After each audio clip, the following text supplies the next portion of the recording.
बहुत बहुत स्वागत है मेरे इस यूट्यूब चैनल में।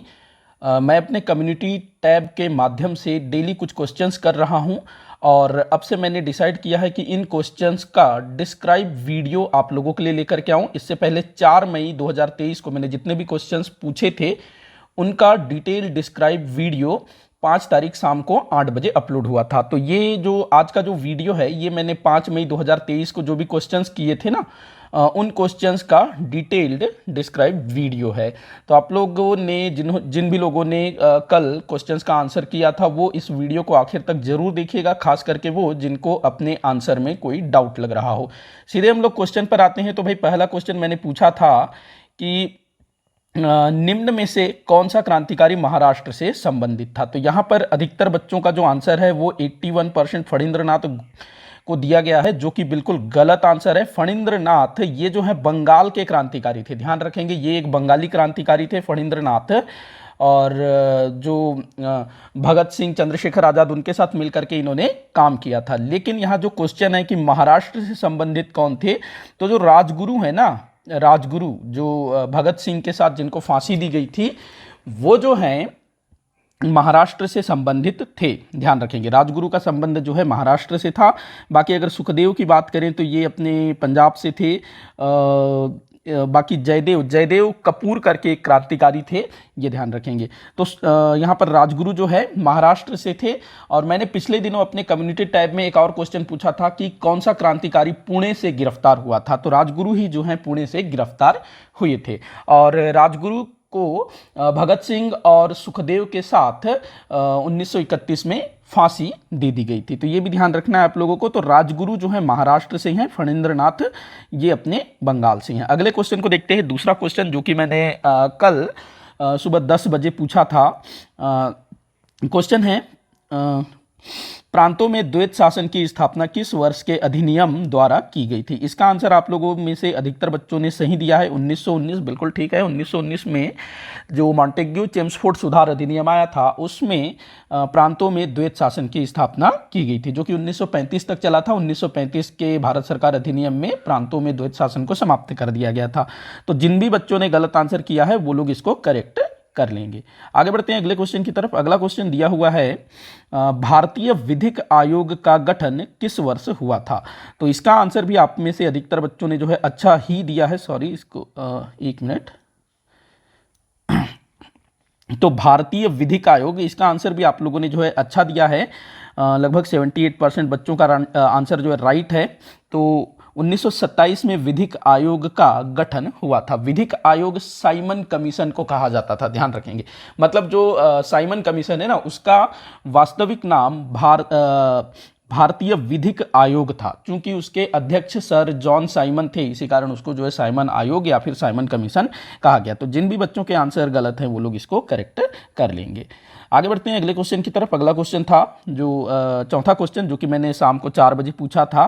क्वेश्चन था, काफ़ी अच्छा क्वेश्चन है। और देखते हैं, सुभाष चंद्र बोस को किसने भावुक बंगाली कहा था। ये क्वेश्चन मैंने पहले भी पूछा था, काफ़ी दिन पहले अपने कम्युनिटी टैब में, उसमें भी मुझे गलत आंसर मिला था। तो यहां पर इसका आंसर होगा कि सुभाष चंद्र बोस को किसने भावुक बंगाली कहा। भावुक मतलब जो एकदम इमोशनल हो। तो अधिकतर बच्चों का आंसर है रविंद्रनाथ टैगोर। शायद बच्चों ने ये दिमाग लड़ाया होगा कि जो सुभाष चंद्र बोस हैं, रविंद्रनाथ टैगोर हैं, दोनों ही बंगाल से हैं। तो रविंद्रनाथ टैगोर ने उनको जो है भावुक बंगाली कहा होगा। तो ये बिल्कुल भी गलत आंसर है, बिल्कुल ही गलत आंसर है। इसका राइट आंसर है भगत सिंह। भगत सिंह, कुछ बच्चों ने इसका अच्छा आंसर भी किया है। तो भगत सिंह ना, एक पंजाबी पत्रिका निकलती थी कीर्ति। तो कीर्ति में भगत सिंह हमारे भारत के जितने भी क्रांतिकारी थे और जितने भी उभरते हुए नेता थे और पुराने जो भी नेता वगैरह थे ना, उनके बारे में लेख लिखा करते थे। और उसी में एक लेख हुआ करता था नवोदित नेताओं के ऊपर। जो नए नए जो नेता आ रहे थे ना, कांग्रेस से जुड़े हुए नेता हों या फिर दूसरे दलों से जुड़े हुए जो भी नेता हैं, उनके संबंध में लिखा करते थे भगत सिंह। उनके विचारों के बारे में लिखा करते थे, एकदम एक्सप्लेन करके, ताकि जनता जो है समझ सके कि कौन सा नेता क्या बोल रहा है, क्या उसके विचार हैं।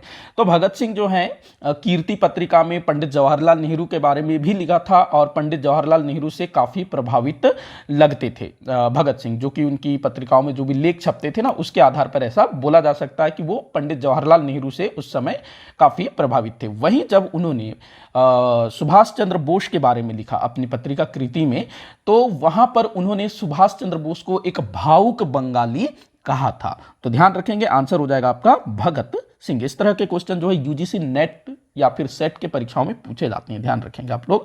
अगला क्वेश्चन दिया हुआ है, तृतीय बौद्ध संगीति किस शासक के शासनकाल में हुई? बड़ा ही आसान क्वेश्चन है, अधिकतर बच्चों का आंसर सही है, अशोक।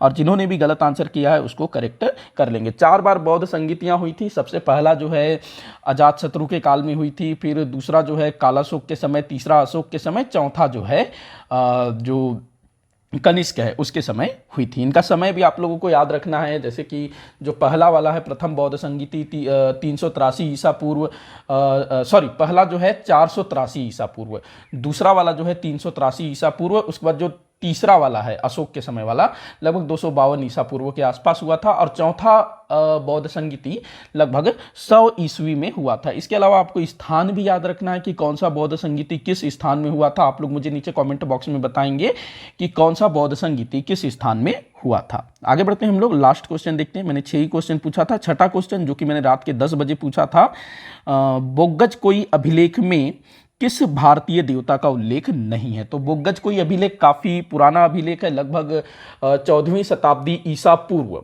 या अगर हम लोग मोटा माटी देखें तो लगभग 3500 साल पुराना अभिलेख है, जो कि आज का जो तुर्की है ना, टर्की का जो एशिया माइनर वाला क्षेत्र है वहां से प्राप्त हुआ था बोग्गज कोई अभिलेख।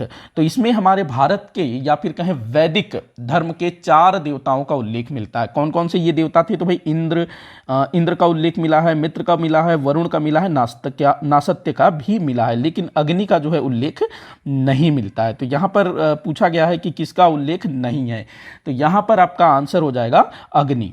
तो अधिकतर बच्चों का राइट आंसर है, अग्नि देवता का उल्लेख नहीं मिला है। जिन भी बच्चों के गलत आंसर है वो इसको करेक्ट कर लेंगे। तो भाई इसी के साथ आज का ये वीडियो यहीं पर समाप्त होता है। आप लोग मुझे कमेंट करके बताइएगा कि आपसे कितने क्वेश्चन सॉल्व हुए, किसी भी क्वेश्चन में कोई भी डाउट हो जरूर बताइएगा। और इस वीडियो और मैं अपने कम्युनिटी टैब में जो क्वेश्चंस करता हूं उनसे रिलेटेड जो भी सुझाव हो आप मुझे कमेंट बॉक्स में बता सकते हैं। वीडियो को आखिर तक देखने के लिए बहुत बहुत धन्यवाद।